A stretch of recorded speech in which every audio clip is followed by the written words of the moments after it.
Hi friends, welcome to serial அரங்கம். இந்த serial அரங்கத்துக்கு உங்கள் எல்லாரையும் அன்போடு வரவேற்கிறேன். இன்னைக்கு பார்த்தீங்கன்னா ஜூலை 21 செவ்வாய்க்கிழமை, ஞாயிற்றுக்கிழமை பிரமோ வந்ததுலேருந்து இந்த சீன் எப்போ வரும்னு சொல்லிட்டு எல்லாரும் எதிர்பார்த்துட்டு இருந்தேன்.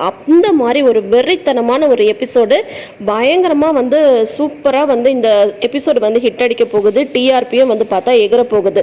இப்படி ஒரு பொண்ணு நமக்கும் இருக்கணுங்க அப்படின்ற மாதிரியான ஒரு கேரக்டரில் மதியை காட்டுறது பார்த்தீங்கன்னா செம கூஸ் பம்பாக இருந்தது.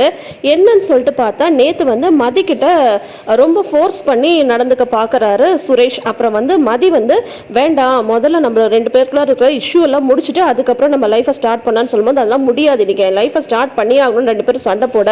அப்புறம் மாமியார் அம்மா வந்துடுது.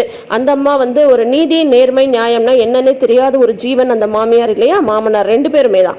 அதுக்கப்புறம் எங்க அவங்க ரெண்டு பேரும் சண்டை போடுறாங்கன்னு புருஷனை எழுப்ப, புருஷன் கதவை தட்ட, அதுக்கப்புறம் இவங்க ரெண்டு பேரும் வெளியில வர, அதுக்கப்புறம் என்னதானே நடக்குது, இவங்க ரெண்டு பேரும் சண்டை போடாமல் இருக்கவே மாட்டீங்களா அப்படின்ட்டு ராகவன் கேட்க, உடனே சுரேஷ் சொல்றாரு, இவ கூட எல்லாம் என்னால் வாழவே முடியாதுப்பா, இவ ரொம்ப தான்ப்பா பண்றா, இவ யாருப்பா, என் பொண்டாட்டி தானே, அப்ப எனக்கு என்ன வேணுமோ அதை இவ செஞ்சுதானே ஆகணும், நீங்களாம் நினைக்கிற மாதிரி நான் ஒன்றும் பாத்ரூம்ல கீழே விழுந்து இந்த தலையில அடிப்படல, மாமா வீட்டில் இருந்தப்போ இவன் என்னை தள்ளி விட்டுட்டா அப்படின்னு சொல்றாங்க.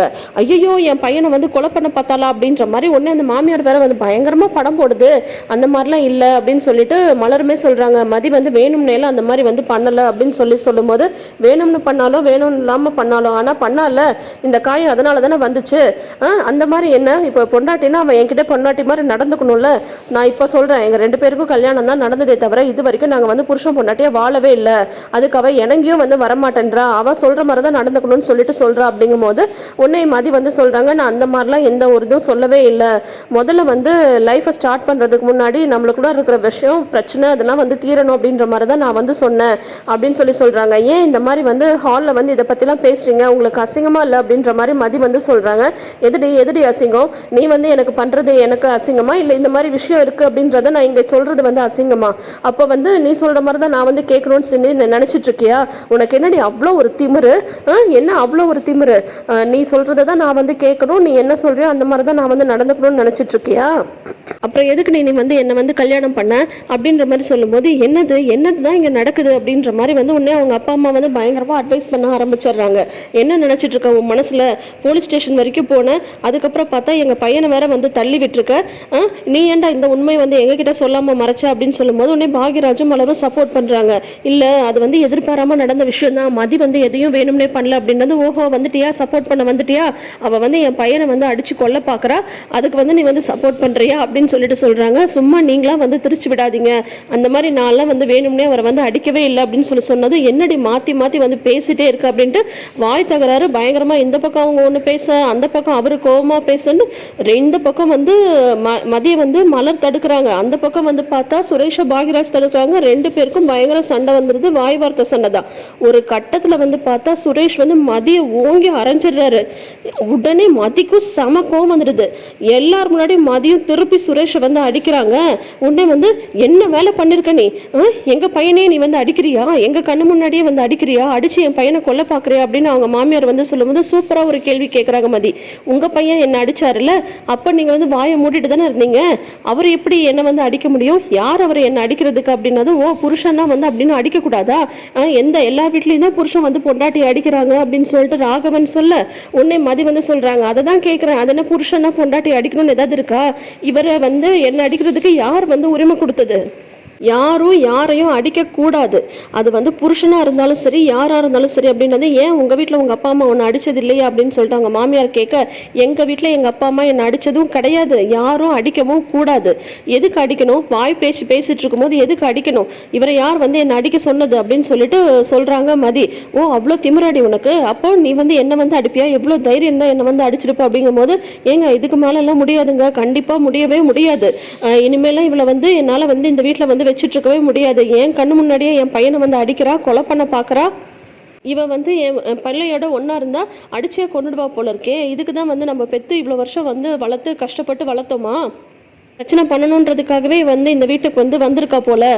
இன்னும் இல்லைங்க, இதை வந்து இப்படியே விடக்கூடாது, இப்பயே அவங்க அப்பா அம்மா வர சொல்லுங்க, என்ன எதுன்னு இப்பயே பேசணும் அப்படின்னு சொல்லும்போது எல்லாரும் கொஞ்சம் அமைதியா இருங்களேன்.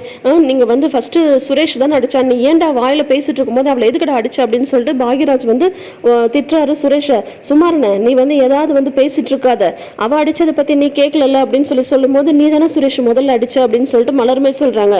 ஓ, அப்ப வந்து சுரேஷ் வந்து அடிச்சதுக்கு தான் இவன் வந்து அடிச்சான்றதை நீ நியாயப்படுத்துறியா மலரு? வர வர நீ வந்து அவளுக்கு ரொம்ப சப்போர்ட் பண்ணிட்டு இருக்க, நீயும் வந்து எதிர்த்து பேச ஆரம்பிக்கிற, அப்ப நாலு பெண்ணு நீயும் பாக்யராஜ் அடிப்பியா அப்படின்ட்டு அவங்க மாமனார் மாமியார் பேசுறத அப்பா சாமி நம்மளால வந்து கேட்க முடியல. அதுக்கப்புறம் அவங்க மாமனார் என்ன சொல்லிடுறாரு, மணி இவ்வளவு நேரம் ஆச்சு, இதுக்கு மேல எல்லாம் யாரையும் கூப்பிட்டு பஞ்சாயத்துலாம் பண்ண முடியாது, எதுனாலும் வெடிச்சதுக்கு அப்புறம் பாத்துக்கலாம் அப்படின்னதும் அவங்க மாமியார் வந்து பயங்கரமா சீன் போடுது. இவ்வளவு நம்பியெல்லாம் என் பையனை வந்து இனிமே அந்த ரூம்ல ஒரு நிமிஷம் கூட நான் வந்து விட மாட்டேங்க, அவ அவ்வளவுதான் அடிச்சே கொண்டுருவா, எனக்கு என் பையன் தான் முக்கியம், எப்படியாவது என் பையனை வந்து இவட்ட வந்து காப்பாத்துங்க அப்படின்னு சொல்லிட்டு பயங்கரமா அதை அடிச்சு வந்து நடிச்சு பயங்கரமா சீன் போடுது. உடனே வந்து பார்த்தா சரி சரி அப்படியே இருக்கட்டும், பாக்யராஜ் நீ வந்து சுரேஷை கூட்டிட்டு போ, அவன் இன்னைக்கு ஊர் ரூம்லயே தூங்கட்டும், மலரு நீ வந்து இவ்வளவு கூட்டிட்டு போ அப்படின்னு சொல்லிட்டு ரெண்டு பேரும் முதல்ல வாங்க வாங்கன்னு ரெண்டு பேரும் கூட்டிட்டு போயிடுறாங்க.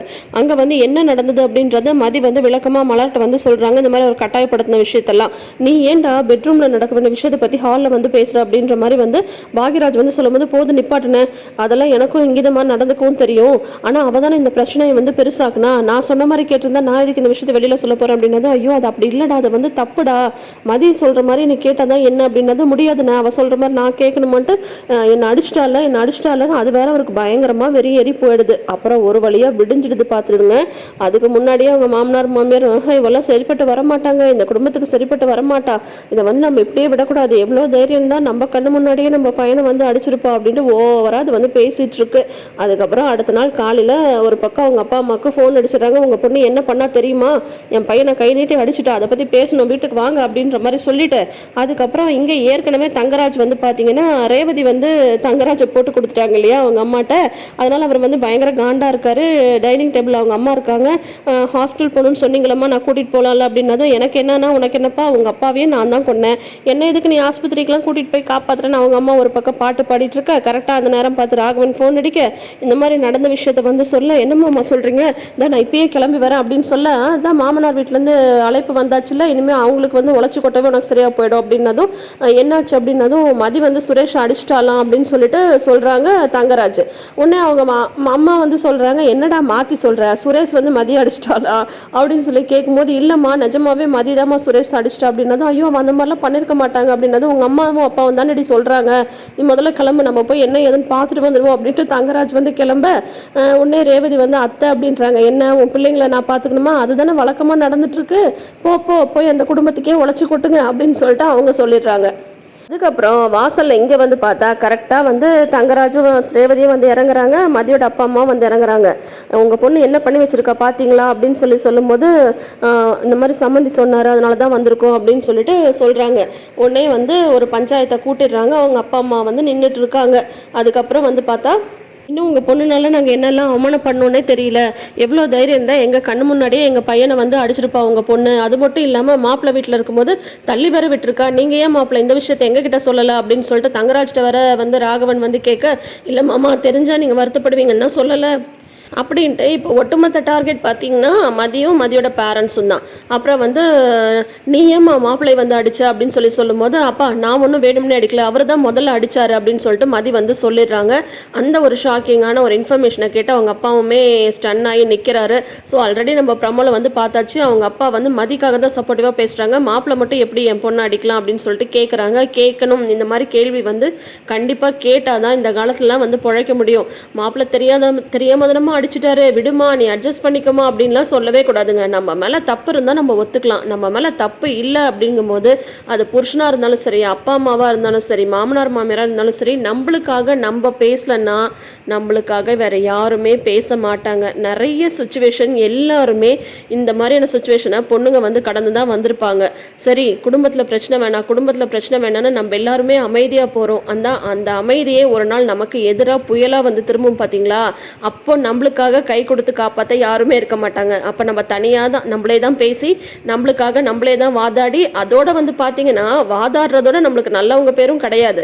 இவ வாயாடி இவ இப்படி தான் அப்படின்ட்டு நமக்கு கெட்ட பேர் தான் கிடைக்கும். ஆனால் சுயமரியாதைக்கும் திமிருக்கும் நிறைய வித்தியாசம் இருக்குது.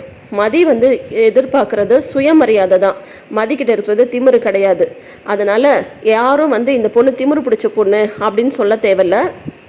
மதியோட கேரக்டரில் எனக்கு ரொம்ப ரொம்ப ரொம்ப ரொம்ப ரொம்ப பிடிச்ச விஷயம் என்னன்னா, அவங்க மேலே தப்பு இல்லைன்னா அவங்களுக்காக அவங்க ஸ்டாண்ட் எடுக்கிறாங்க பார்த்தீங்களா, அது உண்மையிலேயே நம்ம வந்து பாராட்டப்பட வேண்டிய ஒரு விஷயம், எல்லாருமே ஃபாலோ பண்ண வேண்டிய ஒரு விஷயம். இந்த சீரியல் எனக்கு பிடிச்ச ஒரு ட்ராக்குன்னா மதிக்கிட்ட அந்த ஒரு ட்ராக் வந்து எனக்கு ரொம்ப ரொம்பவே பிடிக்கும். அதே மாதிரி வந்து பார்த்தீங்கன்னா, இப்போது அவங்க அப்பா அம்மாவும் மதிக்காக வந்து ஸ்டாண்ட் எடுக்கிறாங்கல்ல, அதுவும் ரொம்ப அவசியம். அட்ஜஸ்ட் பண்ணுன்னு சொல்லி சொல்லி குனிஞ்சு குனிஞ்சு நம்மளுக்கு கூன் விழுந்து ஒடிஞ்சு போனதெல்லாம் ஒரு காலம். இப்போ நம்ம நிமிர்ந்து நிற்கணும், நிமிர்ந்து நின்று இந்த உலகத்தை பார்க்கணும். நிமிர்ந்து பார்த்தா தான் இந்த உலகம் வந்து அழகாக இருக்கா, ஆக்ரோஷமாக இருக்கா, நமக்கு எதிராக இருக்கான்றதே நமக்கு தெரியும். தலை குனிஞ்சிட்டே போனால் பக்கத்தில் யார் நடந்து வராங்கன்னு கூட தெரியாது. அந்த மாதிரியான ஒரு சூழ்நிலை ஆகிடும். அதனால் எல்லாருமே நிமிர்ந்து பாருங்கள். முக்கியமாக பெண்கள் நிமிர்ந்து பாருங்கள். நிமிர்ந்து இந்த உலகத்தை நீங்கள் பார்க்கும்போது நீங்கள் உலகத்தை பார்க்குற கண்ணோட்டமே வேறு மாதிரியாக இருக்கும் அப்படின்றது என்னோட கருத்து. ஸோ அடுத்த எபிசோட் என்ன நடக்க போகுது, நாளைக்கும் அழகே அழகில் பார்த்துடுவோமா? வெயிட் பண்ணிகிட்டே இருங்க. நம்மளோட ரிவ்யூ வந்துட்டே இருக்கும். நம்மளோட சேனல் உங்களுக்கு பிடிச்சிருந்தா சப்ஸ்கிரைப் பண்ணுங்கள். இந்த வீடியோ பிடிச்சிருந்தா லைக் பண்ணுங்கள். இந்த சீரியல் அரங்கம் சேனலை நிறைந்த அரங்கமாக மாற்றுங்க. தேங்க்யூ.